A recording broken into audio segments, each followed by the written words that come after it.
Mr. Okechukwu Uwadiegwu of Nando, Anambra East Council area, has been elected the President General of Nando Development Union.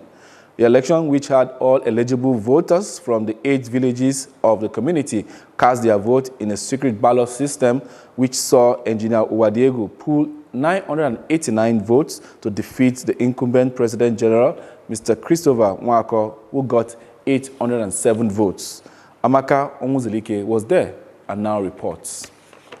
Speaking shortly after the election, the team leader from the Ministry of Local Government and Chieftaincy Matters, Chief Mike Okechukwu, said the election was free, fair, and credible, asking them to adjust and modify their constitution to enable delegate voting, as what saw on grounds was tedious and obsolete. So far, so good. We are able to manage the election, and I believe that at the end of the day, a winner will come, and it will emerge, and the community will accept it because it's totally free and fair.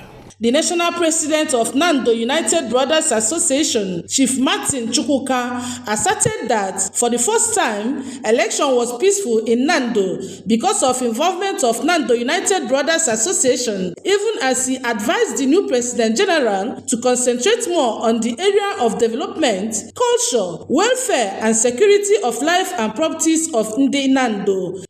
Before, but this is the first time I'm election now. Audio to security guarantee. Nyadozia Nando and Naiwabundenuba gas support on Nando and support. In his acceptance speech, Engineer Uwadiegwu thanked Nando for believing in him, assuring that he will not betray them, rather will work as expected and bring all to limelight. Both of them are fair. Na fanyaka na mwa nange make sure na I get live to obodo any better than Kode. I am Amaka Omuzilike for ABS News.